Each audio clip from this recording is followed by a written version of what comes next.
আয়েশা সিদ্দিকা রাদিয়াল্লাহু তাআলা আনহাকে মনের কথা বললেন। আম্মা জান যায় নবীকে জানাইলেন আলী ফাতেমারে তার নিজের বাড়িতে উঠাইতে চায়। আল্লাহর নবী রহমতের নবী আলীকে ডাক দিয়ে বলেন, আলী তুমি কি চাও ফাতেমাকে আমি তোমার ঘরে দিয়ে দিব? আলী বলে, ইয়া রাসূলুল্লাহ আমার মন এটাই বলে। রাসূল কয়, নাও নাও আমি তোমার হাতে উঠাই দিলাম। আর আলীরে মনে রাখবি এটা আমার কলিজা, এটা আমার মেয়ে না। ফাতিমা তো বিদাতুম মিন্নি, ফাতিমা যদি কষ্ট পায় আমি আলী আমি রাসূল কষ্ট পাই। এরপরে ফাতিমা রাদিয়াল্লাহু তাআলা আনহাকে আলী তার নিজের ঘরে উঠে আনলেন। তাদের ঘরটা কিছুই ছিল না, ভাঙ্গা ঘর, অভাবের সংসার, এক বেলা খাইলে আরেক বেলা খাওয়ার নাই, কিন্তু ভালোবাসা ছিল ঘর ভরপুর, পুরো ঘরটা ছিল ভালোবাসায় ভরা। এজন্য খাতুনে জান্নাত বলতেন, আমি আমার স্বামী আলীর উপরে দিল থেকে খুশি, আমার স্বামী আমার উপরে খুশি, আমি বুক ভরা ভালোবাসা পাই। একজন স্ত্রীর জন্য স্বামীর ঘরে সবচেয়ে বড় পাওয়া হলো স্বামীর ভালোবাসা, স্বামীর ভালোবাসা। আমার খাতুনে জান্নাত ফাতেমা রাদিয়াল্লাহু তাআলা গোটা মুসলিম জাহানের নারীদের জন্য মডেল হিসাবে, মডেল আদর্শ রেখে গেছেন। স্বামীর বাড়ি গাড়ি দেখার দরকার নাই, দেখো তার ভিতরে আখলাক সুন্দর কিনা, সে নামাজি কিনা, দিনদার কিনা, তার কাছ থেকে ভালোবাসা পাও কিনা। বাড়ি আছে, গাড়ি আছে, এসি আছে, সব আছে, কিন্তু ভালোবাসা নেই, এই ঘর কখনো শান্তির ঘর নয়। আল্লাহ আমাদের সবাইকে তার আদর্শ মতো চলার তৌফিক দান করুন।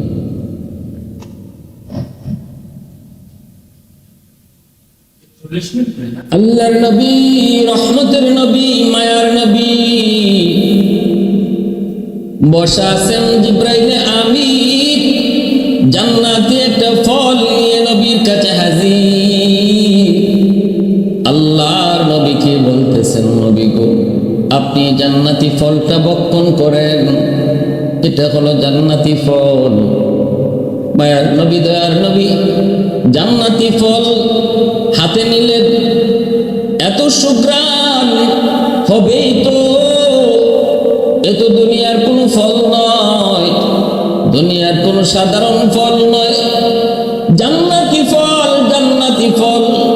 দুনিয়ার যত ফলমূল, দুনিয়ার যত নিয়ামত, দুনিয়ার যত যা কিছু, সব কিছু হলো নকল, জান্নাতি সব কিছু হলো আসল। এজন্য এই ফল হাতে নেওয়া মাত্রই এত সুঘ্রাণ, হবেই তো জান্নাতি ফল।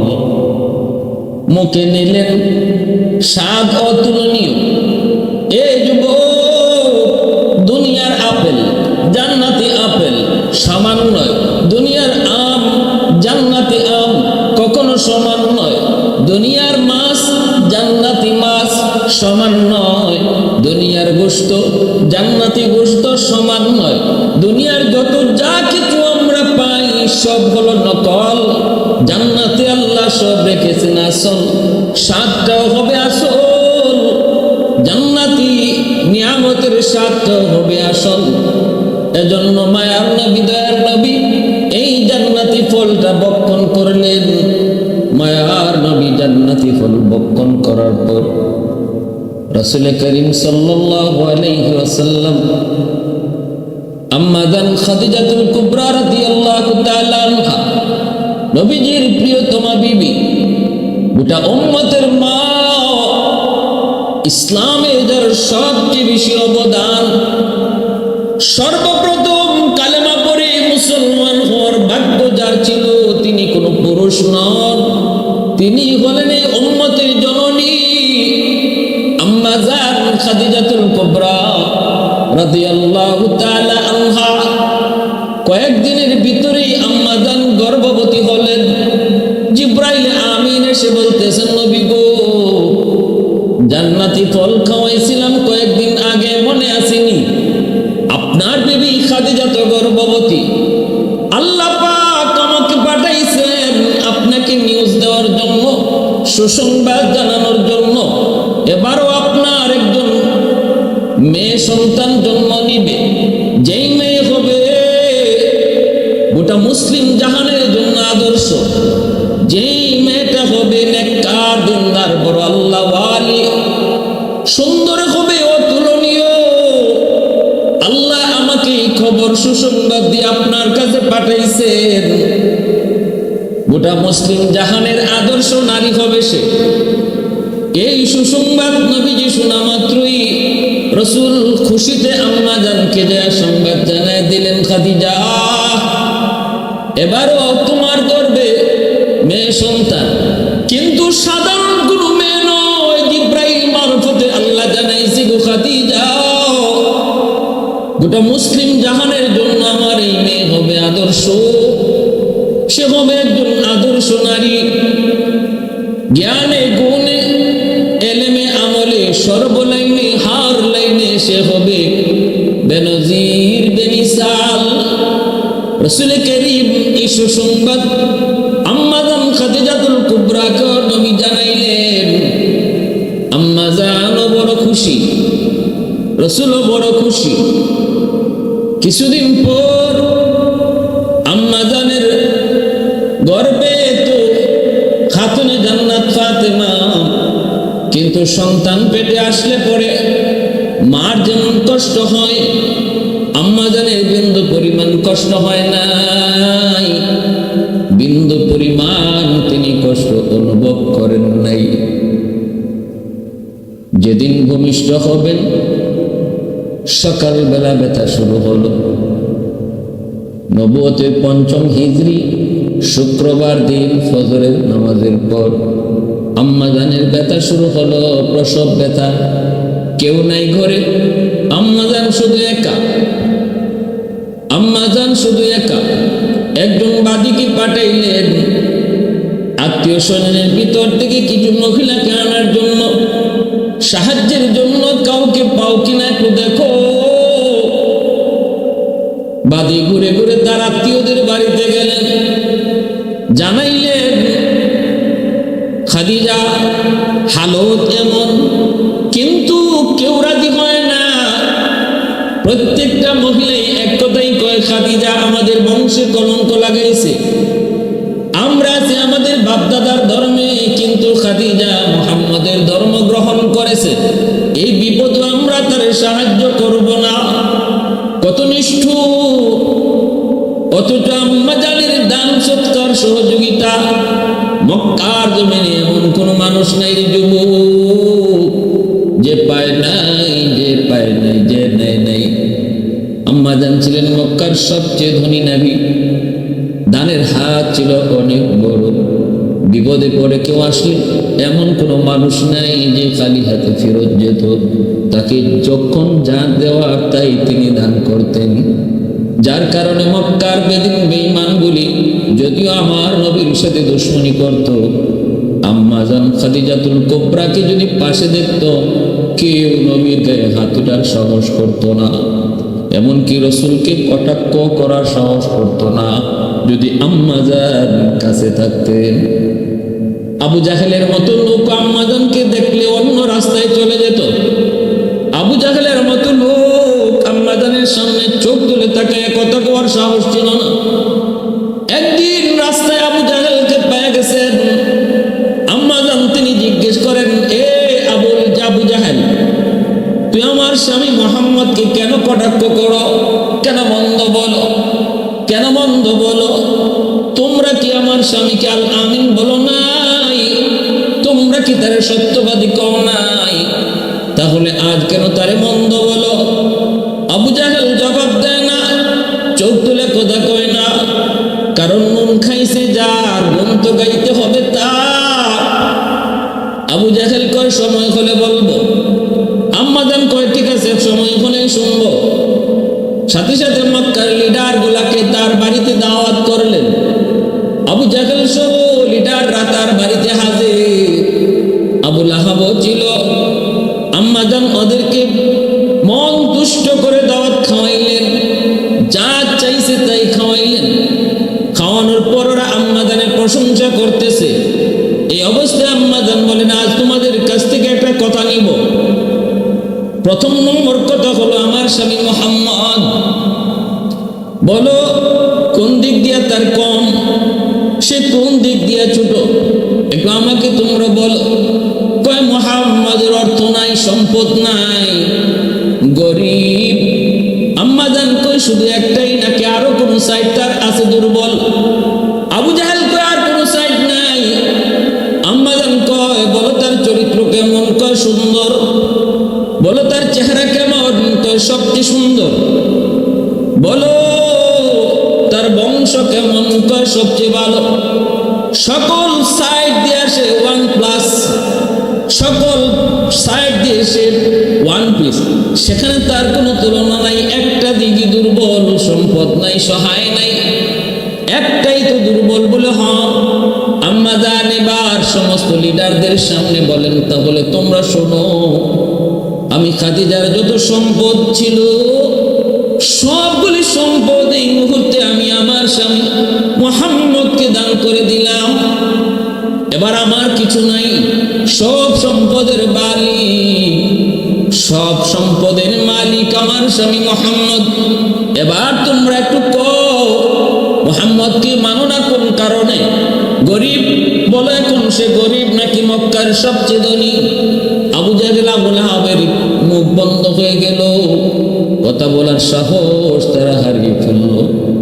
আবু জাহেল কয়, খাদিজা তোমার সাথে আমরা কথা বলে পারবো না, তোমার সাথে কথা বলে পারবো না, এই বলে তারা উঠে চলে গেল।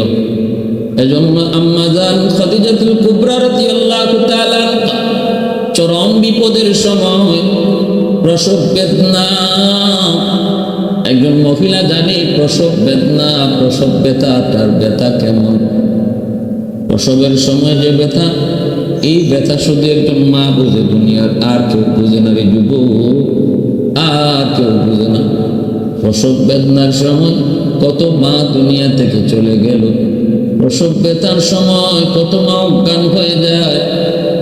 ভালো করে মনে রাখো, এর চেয়ে বড় কষ্ট আর কিছু নাই।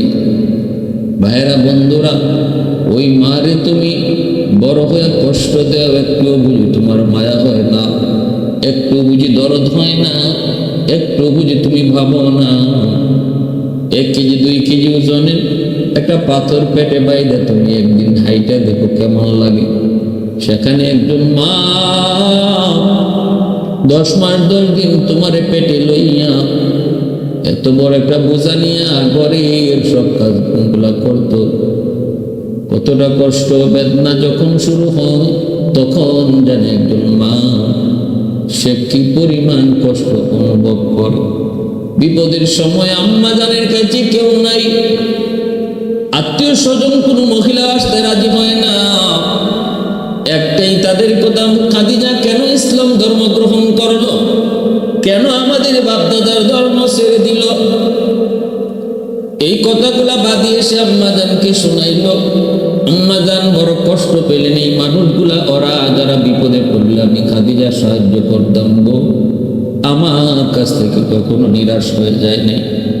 ঠিক আছে, আমি কারো সাহায্য চাই না মালিক, আমি তোমার কাছে সাহায্য চাই। আমার উত্তম সাহায্যকারী হলেন আল্লাহ। আল্লাহু খায়রুল হাফিজিন।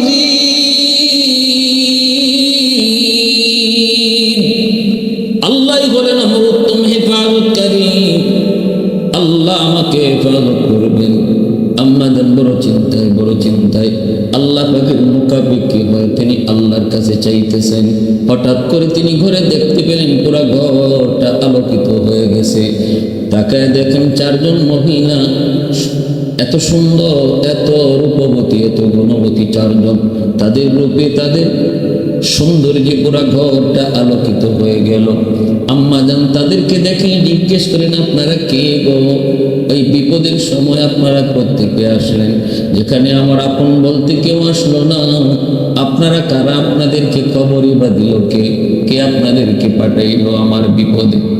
একজন পরিচয় দিয়ে বলতেছে, খাদিজা ডরায় না, ভয় পেও না, অস্থির হয় না, বিপদে যারে ডাকছো তিনি আমাদেরকে পাঠাইছে। আহাদুল লাইসা কামিসলিক সামাদুল লাইসা কাফাদলিহি লিমানিল মুলকু তুবুই তুসাজাওয়ার খুদাই তু খুদা ওয়ান্দা ইয়ামিনি তু খুদা ওয়ান্দা ইয়াসারি তু खुदावंद ज़मीनी तू खुदावंद समाई तू रहीमी तू करीमी तू समीई तू बसीरी तू मुइज़्ज़ी तू मुज़िल्ली तू मलिकिल अर्शि वजाई बरी अज चो चेराई बरी अज सूरत रंगी बरी अज इज़्ज़ नियाज़ी बरी अज बीम उम्मीदी बरी अज खुरदन ओ खुफ्तन बरी अज तहमत मर्दन बरी अज बीम उम्मीदी बरी अज रंज बलाई একজন পরিচয় দিয়ে বলতেছে খাদিজা আমারে চিনো আমি হলাম মা হাওয়া আলাইহিস সালাম আদম আলাইহিস সালাম আদি পিতা আদমের বিবি আদি মা আমি হলাম হাওয়া আলাইহিস সালাম আরেকজন বলতেছে খাদিজা আমি হলাম মারিয়াম আলাইহিস সালাম ঈসা পয়গম্বরের মা আরেকজনে কয় খাদিজা আমি হলাম ফেরাউনের বিবি আসিয়া আরেকজনে কয় আমি হলাম মুসা নবীর বোন কুলসুম এই চারজন আম্মা জান খাদিজাতুল কুবরা রাদিয়াল্লাহু তাআলা আনহার বিপদের সময় হাজির সহযোগিতা করলেন ফুটফুটে মেয়ে সন্তান দুনিয়াতে আগমন করলেন যার চেহারার নূরে তাদের নূরটা পর্যন্ত ম্লান হয়ে গেল পুরো ঘর আলোকিত হয়ে গেল পৃথিবীতে যে চারজন নারী সবচেয়ে সুন্দর ছিলেন একজন হলেন ইব্রাহিম পয়গম্বরের বিবি প্রথম বিবি সারা আলাইহিস সালাম দ্বিতীয় জন হলেন হযরত মারিয়ম আলাইহিস সালাম তৃতীয় জন হলেন আসিয়া আলাইহিস সালাম চতুর্থ জন হলেন নবীজির কন্যা খাতুনে জান্নাত ফাতেমা রাদিয়াল্লাহু তাআলা আনহা আল্লাহর নবী কয় আমার ফাতেমা এত সুন্দর তার সৌন্দর্য দেখে জান্নাতের হুররা পর্যন্ত ঈর্ষা করবে পুরা ঘর আলোকিত মায়ার নবী দয়ার নবী সুসংবাদ পেয়ে দৌড়ে আসলেন নবীজি দেখো আনন্দিত তুলে তুললেন প্রশংসা তো জিব্রাইল আগে করে গেছেন যে আবেদা সালেহা জগতের মুসলিম জাহানের সমস্ত নারীদের জন্য যিনি হবেন মডেল যিনি হবেন আদর্শ নারী নবীজি আদর করে নাম রাখলেন ফাতেমা আরেকটা ওর নাম নবী রাখলেন জোহরা জোহরা শব্দের অর্থ হলো ফুলের কলি ফুলের কলির মতোই ছিলেন তিনি সুন্দর ভাইরা বন্ধুরা এইভাবে খাতুনে জান্নাত ফাতেমা রাদিয়াল্লাহু তাআলা আনহা মার আদর বাবার আদর পেয়ে পেয়ে তিনি আস্তে আস্তে বড় হন ভাইরা বন্ধুরা যখন ছোট্ট বালিকা খাতুনে জান্নাত ফাতেমা রাদিয়াল্লাহু তাআলা আনহা শিশুদের সাথে খুব বেশি মিশতেন না বাচ্চাদের মতো দুষ্টামিও করতেন না অত্যন্ত গুরুগম্ভীর ছিলেন ছোটকাল থেকেই কি যেন ভাবতেন যেন আল্লাহর নবীর শিশুকালটা আর খাতুনে জান্নাত ফাতেমার শিশুকালটা এক সেম নবীজির ভিতরে যত গুণ ফাতেমার ভিতরে ছিল তত গুণ আল্লাহু আকবার করে কর এত সুন্দর গুণাবলী নিয়ে তিনি আস্তে আস্তে বড় হন মার কাছে বেশি টাইম থাকেন মার ইবাদত বন্দেগী দেখেন শিখেন মা যদি দিনদার হয় মা যদি নামাজি হয় সন্তান নামাজি হয় মা যদি পর্দানিশীন হয় মেয়েটাও পর্দানিশীন হয় মা যদি কোরআন তেলাওয়াত করে সন্তানও কোরআন তেলাওয়াত করে ঘরের পরিবেশে মা বাবার কাছ থেকে সন্তান যা দেখে যা শুনে তাই কিন্তু শিখে ঘরটা হলো সন্তানের জীবনের সর্বপ্রথম বিদ্যালয় মা বাবা হলো তার জীবনের সর্বপ্রথম উস্তাদ এজন্য বাবার চেয়ে মার গুরুত্বটা আরো বেশি কারণ মার আমলটা সন্তানের উপরে বেশি আসর করে পেটে ছিল মার এখানেও মার আমলের আসর পেটের সন্তানের উপরে যা পড়ে দুধ খাওয়ানোর সময়ও মার দুধ খায় ওই সময়ও মার আমলের আসর সন্তানের উপরে পড়ে তারপরে ঘরের ভিতরে যতদিন থাকে বাচ্চা বাবার চেয়ে মাকে বেশি দেখে মা যদি নামাজ পড়ে এটা দেখে দেখে সন্তানও নামাজ শিখে। মা যদি পর্দা করে মাথায় কাপড় দেয়, ছোট বাচ্চাটাও মাথায় কাপড় দেওয়া শিখে। দেখবেন মা নামাজে দাঁড়াইলে শিশুটাও মার সাথে নামাজে দাঁড়ায়। আম্মা জান খাদিজাতুল কুবরা রাদিয়াল্লাহু তাআলা আনহা, আমার নবী কলিজার টুকরা বিবি, আমার নবী মায়ের নবীর প্রিয়তমা স্ত্রী, যার জীবদ্দশায় রাসূল আর কোনো বিয়ে করেন নাই।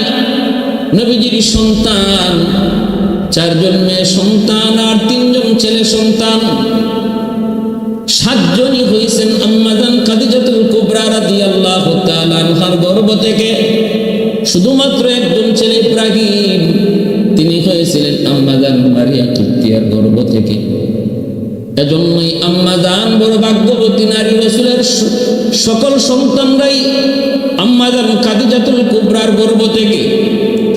খাতুনে জান্নাত মার কাছেই বেশি টাইম থাকে, মার আমলটাই দেখেন, মার আমলটাই নিজে শিখেন। এইভাবে আস্তে আস্তে বড় হইতেছেন, শিখতেছেন, আমলের প্রতি আগ্রহ। মা যে আল্লাহর বন্দেগী করি, আল্লাহকে কি দেখা যায় না? আম্মা জান খাদিজাতুল কুবরা কয়, মা দুনিয়ার চক্ষে আল্লাহকে দেখা যায় না গো মা। আল্লাহ দুনিয়ার মানুষের চোখেই পাওয়ার দেয় নাই, কিন্তু যদি তুমি নেক আমল করো, আল্লাহরে খুশি করতে পারো, জান্নাতে আল্লাহ তোমার চোখে এমন পাওয়ার দিবে, যে পাওয়ার দিয়া মালিককে তুমি দেখেও ঠিক থাকতে পারবে। আল্লাহ পাক জান্নাতে তোমার দিদার নসিব করাবে। আল্লাহ জান্নাতে দেখা দিবে, দুনিয়ার চক্ষে আল্লাহকে দেখা যায় না। এইভাবেই মার কাছে দেখে দেখে আমলের প্রতি আগ্রহ বাড়ে আর আমল শিখেন। ভাইরা বন্ধুরা, কিন্তু বেশি দিন হয় নাই, খাতুনে জান্নাতের 11 বছরের টাইমে আম্মা জান খাদিজাতুল কুবরা রাদিয়াল্লাহু তাআলা আনহার ইন্তেকাল। অসুস্থ হয়ে পড়লেন, চরম থেকে চরম অসুস্থ হয়ে পড়লেন। ওই অবস্থায় নবীজির জন্য আম্মা জান কান্দে। রাসূল যায় কয়, খাদিজা তুমি কেন কান্দো? আম্মা জান কয়, নবী গো, আমি আমার জন্য কান্দি না গো নবী, আমি কান্দি স্বামী গো আমার ইন্তেকালের পর আপনার সেবা কে করবে, আপনার কে দেখশন করবে? বেদিন বেঈমান গুলা কত কটু কথা, কত নির্যাতন আপনারে করে। আমার কাছে আসলে আমি সান্ত্বনা দিয়ে আপনাকে সব কষ্ট ভুলাইয়া দেই।